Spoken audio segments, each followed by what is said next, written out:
Hello, everybody. I'm George from Ireland. Well, thank you for coming back to my channel. This is about the national debt of the United Kingdom.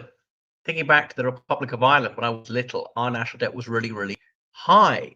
And then we would pay it down a bit. 2008, credit crunch, it went up. We're now a land. Now we somewhat got it down. So, having a huge national debt is a bad thing. It should go without saying, because therefore you have to pay back so much just to service the interest. Otherwise, the interest goes up as well as the principal and so on, and you're spending so much money on that, and there's less money for everything governments want to spend on, like transport infrastructure, healthcare, education, policing, the armed forces, pensions, and so forth.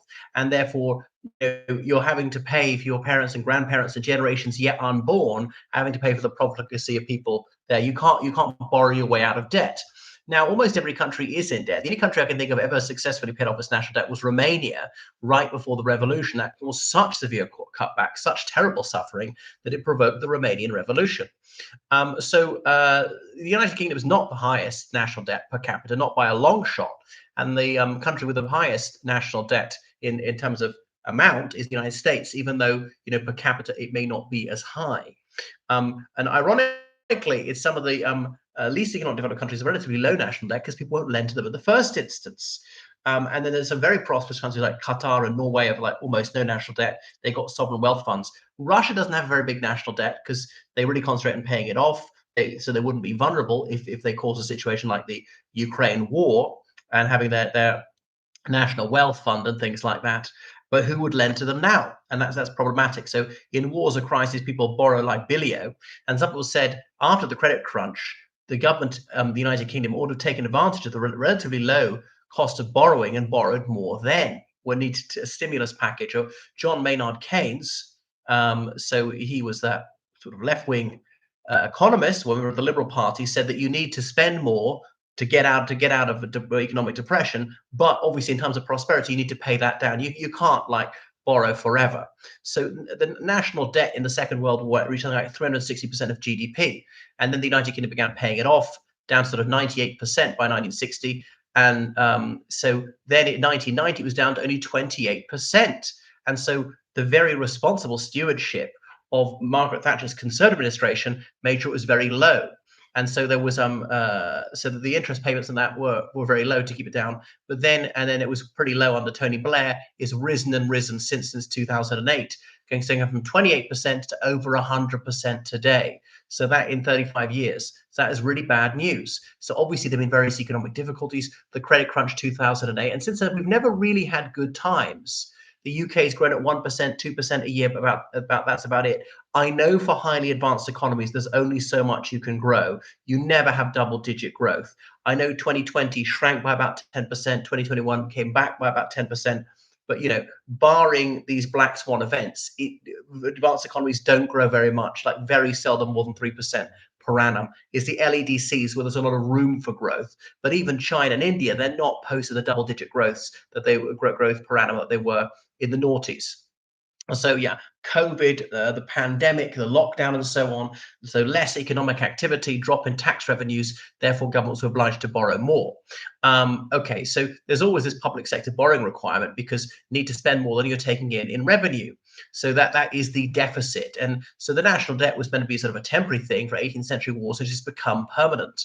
So the rising interests, it raises the costs. There are also structural fiscal pressures like pensions and an aging population, people retiring at 67 and then living longer, living up to sort of age 80 on mean average.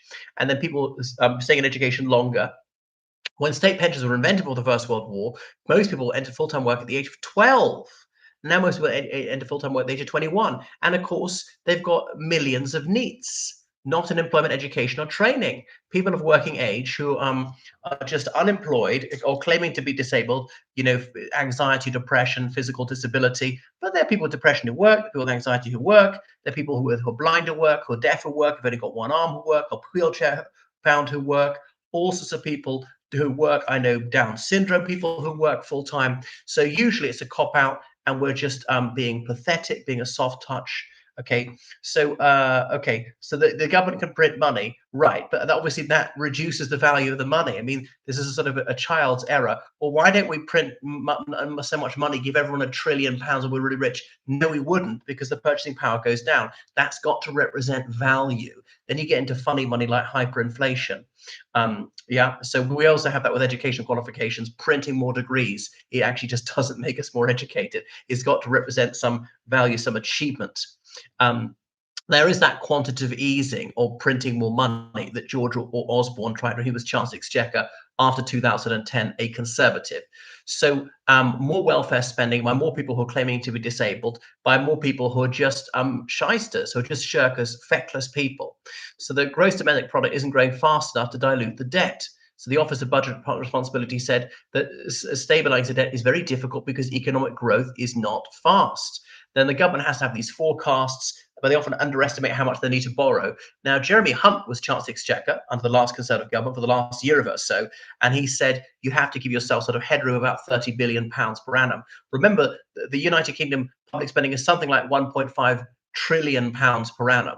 So that's quite a small percentage of it is going to be this one, because what if you need to spend more than you anticipated? If you need to spend less, that's great. You could pay off some of the national debt or things like that. The trouble is almost every department will ask for more money every single year. And if they don't spend the whole budget, often their budget will be cut, which penalizes those who are responsible and don't spend unnecessarily. So, well, let's spend everything, even we don't really need to, so our budget won't be cut. We can maybe even ask for more. So there are all these perverse incentives.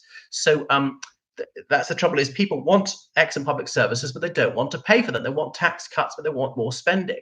Almost everyone wants more spending on something, and often if you want excellent public services, this is going to cost you. You want superb healthcare or education or more police or a better armed military or things like that, or higher welfare payments or more pensions, so to keep the pension age down, is going to cost a lot, or transition to renewable energy. So it's just the crisis of entitlements, throwing them out like confetti without any thought about whether this is affordable.